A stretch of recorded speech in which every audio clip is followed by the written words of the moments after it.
This YouTube channel does not promote any violent, harmful, or illegal activities. All content provided by this channel is meant for an educational purpose only.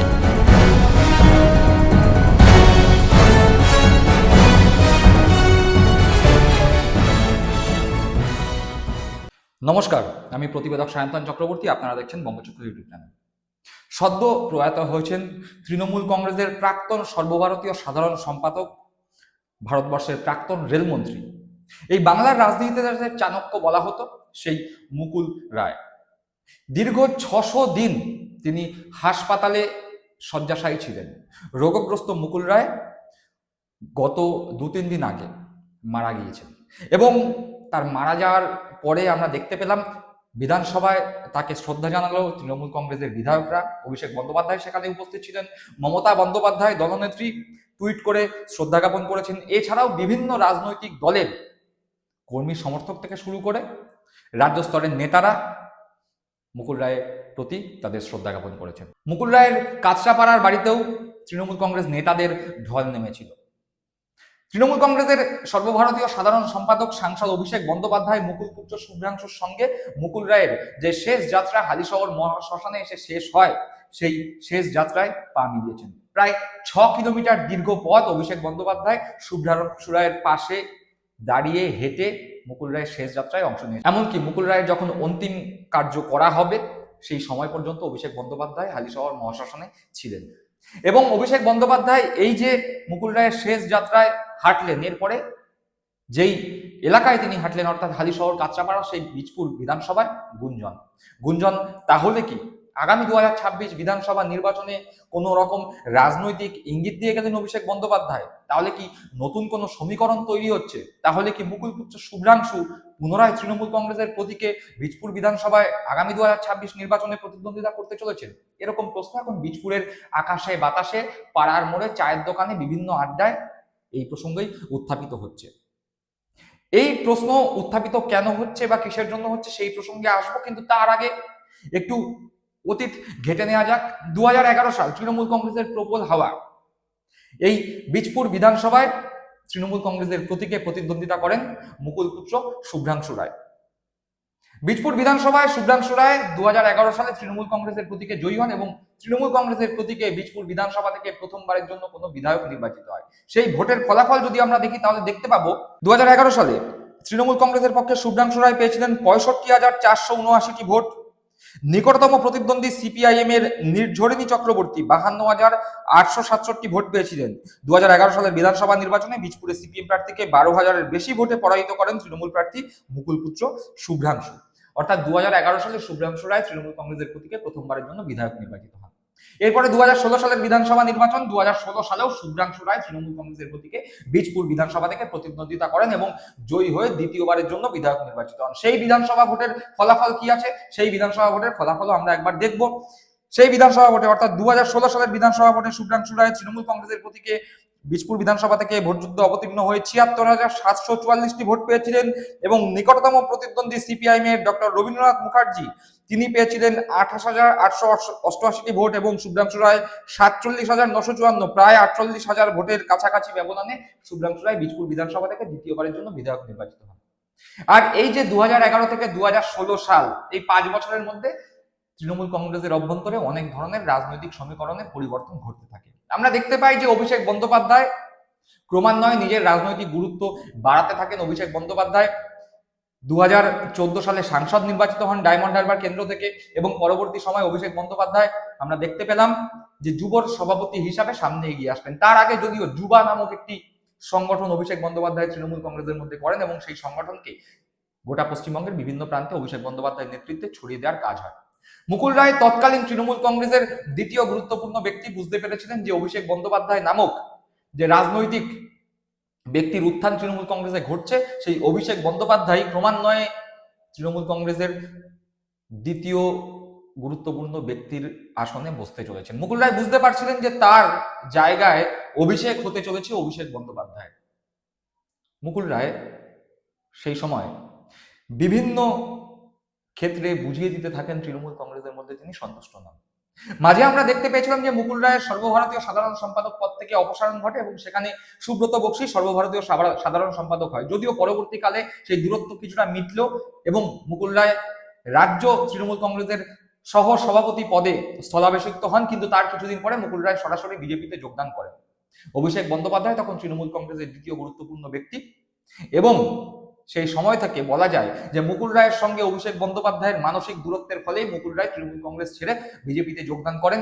বিজেপিতে যোগদান করার পরে বিজেপির সংগঠনে তিনি মন দেন এবং আমরা তার ফলাফল দেখতে পেয়েছিলাম যে 2019 সালে বিজেপি প্রভূত ভালো ফল করে, 18টি লোকসভা আসন জয়লাভ করে। বলাই বাহুল্য, বিজেপির যে এই বিরাট উত্থান তার পিছনে মুকুল রায়ের অবদান রয়েছে। 2021 বিধানসভায় মুকুল রায় বিধায়ক হন, যদিও সোনারায় তিনি বিধানসভা ভোটে দাঁড়াতে চাননি, তার ইচ্ছার বিরুদ্ধেই তাকে দাঁড় করানো হয় এবং তিনি ভোটযুদ্ধে জয়লাভ করে বিধায়ক নির্বাচিত হন, প্রথমবারের জন্য বিধায়ক নির্বাচিত হন বিজেপির প্রতীকে। 2021 ভোট পরবর্তী সময় আমরা দেখতে পেলাম তৃণমূল কংগ্রেস যখন তৃতীয়বারের জন্য ক্ষমতায় আসলো, মুকুল রায় নিজের পুত্র সহ তৃণমূল কংগ্রেসে প্রত্যাবর্তন করলেন। তারপর থেকে মুকুল রায়কে সেই অর্থে রাজনীতিতে আর সক্রিয় দেখা যায়নি। রোগগ্রস্ত হয়ে পড়েন মুকুল রায়, একেবারে রাজনীতি থেকে তার বিলুপ্তি ঘটে। সেই মুকুল রায় প্রয়াত হয়েছেন, বলা যায় যে যেই মুকুল রায় অভিষেক বন্দ্যোপাধ্যায়ের প্রতি হিংসা হোক বা একটা ইনসিকিউরিটির কারণে হোক তৃণমূল কংগ্রেস ত্যাগ করেছিলেন, সেই অভিষেক বন্দ্যোপাধ্যায় মুকুল রায়ের শেষ যাত্রায় পা মেলালেন এবং এই অভিষেক বন্দ্যোপাধ্যায় মুকুল রায়ের শেষ যাত্রায় পা মিলিয়ে এক ঢিলে দুই পাখি মেলে দিলেন। কিভাবে? অভিষেক বন্দ্যোপাধ্যায় মুকুল রায়ের শেষ যাত্রায় কাঁচরাপাড়া থেকে হালিশহর যে দীর্ঘ 6 কিলোমিটার শেষ যাত্রা, সেই শেষ যাত্রায় পা মিলিয়ে একই সঙ্গে অন্যান্য যে সমস্ত রাজনৈতিক দল রয়েছে, যে সমস্ত রাজনৈতিক দলের একদা সদস্য মুকুল রায় ছিলেন, তা সে কংগ্রেস হোক বা বিজেপি হোক, সেই সমস্ত কোনো দলের রাজ্য স্তরের কোনো নেতাকে এই শেষ যাত্রায় কাছে ঘেঁচতে দিলেন না। হতে পারতো অভিষেক বন্দ্যোপাধ্যায় যদি এই শেষ যাত্রায় পা না মেলাতেন তাহলে শুভেন্দু অধিকারী এসে এই শেষ যাত্রা হাইজ্যাক করতে পারত। বিধানসভা ভোটের আগে এই বিরাট যে শেষ যাত্রা, সেই শেষ যাত্রা অভিষেক বন্দ্যোপাধ্যায় নিজে থেকে কন্ট্রোল করলেন, যেখানে বিজেপি সহ শুভেন্দু অধিকারীরা চেষ্টা করেও ধারে কাছে ঘেঁচতে পারল না এই শেষ যাত্রায়।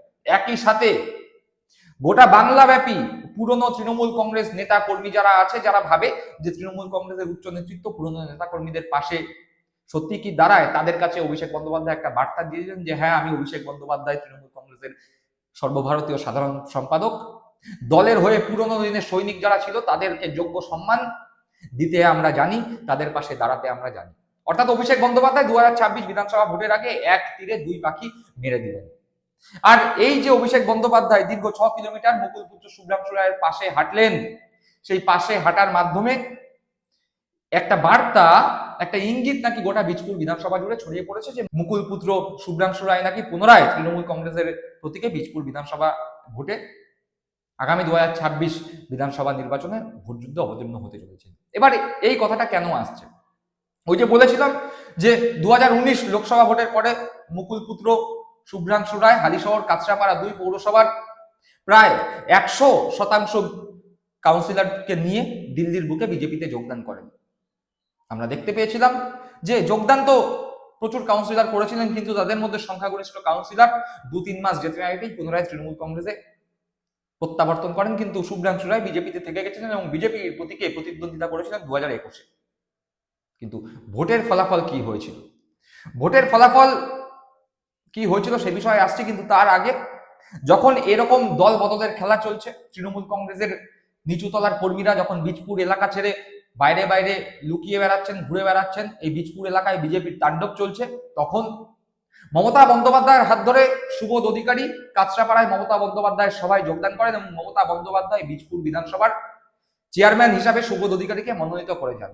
তখন থেকেই বীজপুর বিধানসভা বলে নয়, গোটা ব্যারাকপুর সাব ডিভিশনে তৃণমূল কংগ্রেসের ভেঙে পড়া সংগঠনকে মেরামতের কাজ শুরু করে দেন সুবোধ অধিকারী। বলাই বাহুল্য, এই সুবোধ অধিকারী বীজপুর বিধানসভায় 2021 সালে তৃণমূল কংগ্রেসের প্রতীকে প্রতিদ্বন্দ্বিতা করেন এবং তিনি জয়লাভ করেন। সেই 2021 সালের বিধানসভা ভোটের ফলাফল কি হয়েছিল সেটা একবার দেখবো।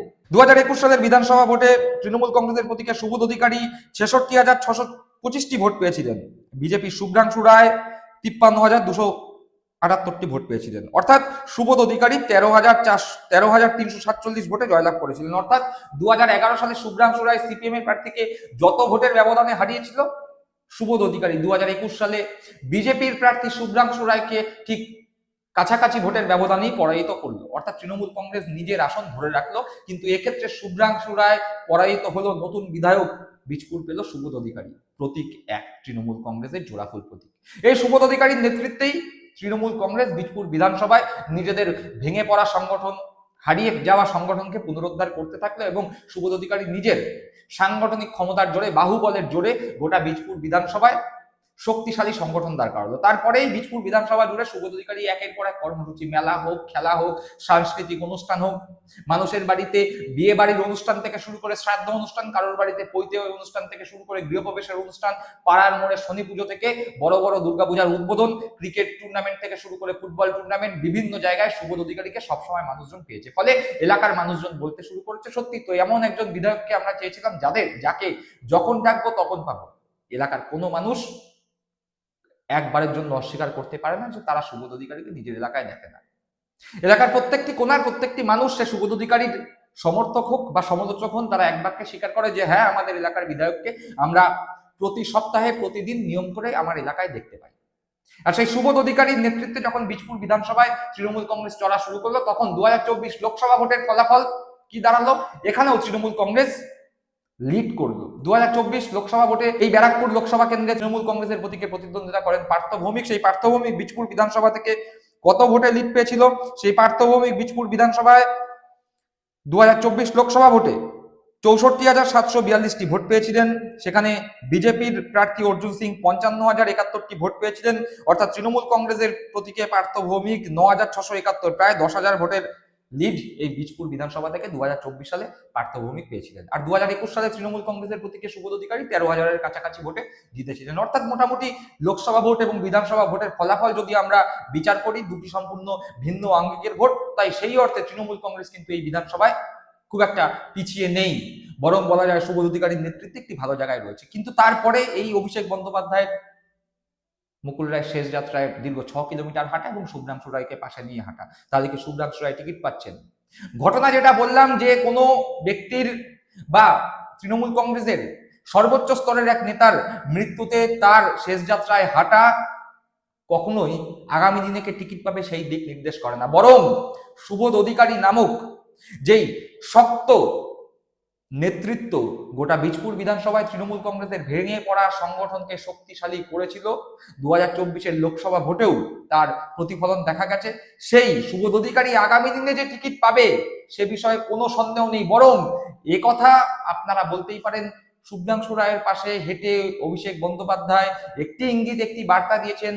আগামী 2026 বিধানসভা নির্বাচনে শুভ্রাংশু রায়, যিনি তৃণমূল কংগ্রেস ছেড়ে চলে গিয়েছিলেন, যিনি বর্তমানে কাঁচরাপাড়া পৌরসভার ভাইস চেয়ারম্যান, তিনি হয়তো টিকিট পাবেন, কিন্তু তিনি টিকিট পেলে অন্য কোনো সেফ সিট থেকে তাকে হয়তো তৃণমূল কংগ্রেস দাঁড় করাবে। হতে পারে তার পিতা যেখান থেকে বিধায়ক নির্বাচিত হয়েছিলেন সেই সিটেই তাকে লড়ানো হবে। কিন্তু বীজপুর বিধানসভায় যে সুবোধ অধিকারী 2021-এ 13,000-এর কাছাকাছি ভোটে জিতেছিলেন, যে সুবোধ অধিকারীর নেতৃত্বে থাকা বীজপুরে তৃণমূল কংগ্রেস প্রায় 10,000-এর কাছাকাছি ভোটে লিড দিয়েছে তৃণমূল কংগ্রেসকে 2024 লোকসভা নির্বাচনে। সেই লোক বীজপুর বিধানসভায় সুবোধ অধিকারীর টিকিট পাওয়া শুধুমাত্র সময়ের অপেক্ষা।